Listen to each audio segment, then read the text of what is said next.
As we reported, Defense Secretary Pete Hegseth is on the defense amid reports he shared attack plans with his wife, brother, and personal attorney on the messaging app Signal.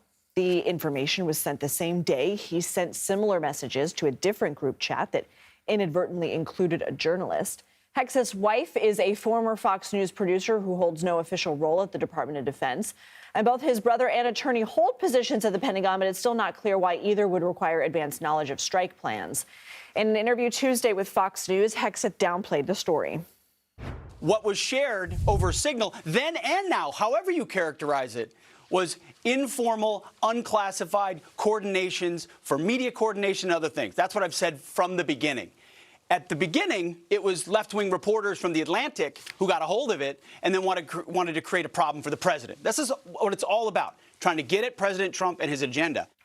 CBS News senior national security correspondent Charlie D'Agata joins us now. Charlie, just have to say, the journalist from The Atlantic didn't get a hold of it. He was added inadvertently by National Security Advisor Mike Waltz. Separately, would his wife, brother, and personal attorney need to be on a chat with sensitive information for these strikes? It didn't appear to be media coordination. No, Lindsay, exactly that. We have to point out there are two very important differences between that first Signal chat and the second. And by the way, as Nancy pointed out earlier, neither has been denied to have taken place. They're just downplaying the damage that's been done. First, as you said, it was initiated by Mike Waltz, right? That it inadvertently included a journalist. But that also included high-ranking security personnel. The second chat was initiated by the Secretary of Defense, Hegseth himself, using his personal phone.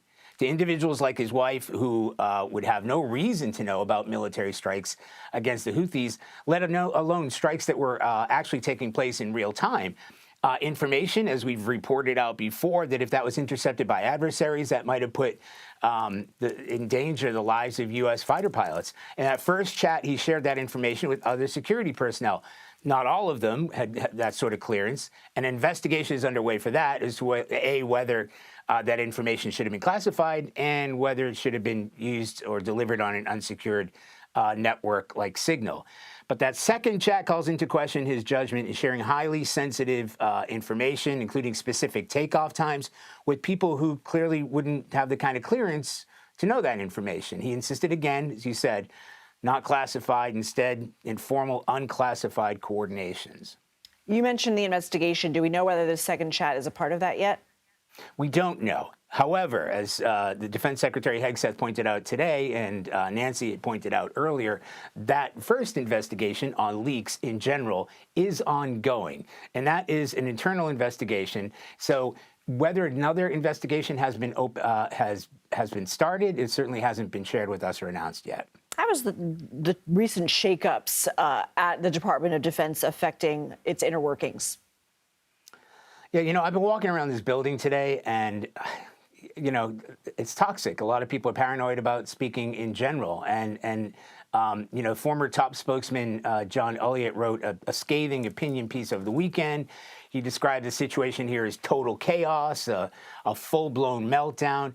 Now, he may have an axe to grind, and Hegseth said today, anybody who knows John knows why we let him go. But, Hegseth dismissed three of his top and most loyal advisors, as Nancy pointed out. These are Hegseth picks, right? And he's also moved his own chief of staff, Joe Casper, to the other side of the building.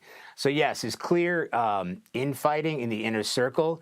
At the very least, that's been a distraction for individuals here.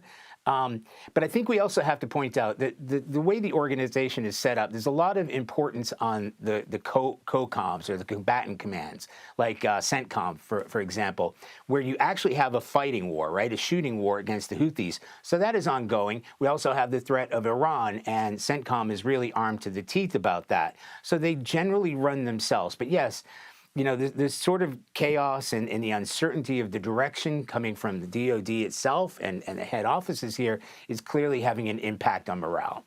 Charlie D'Agata, thank you.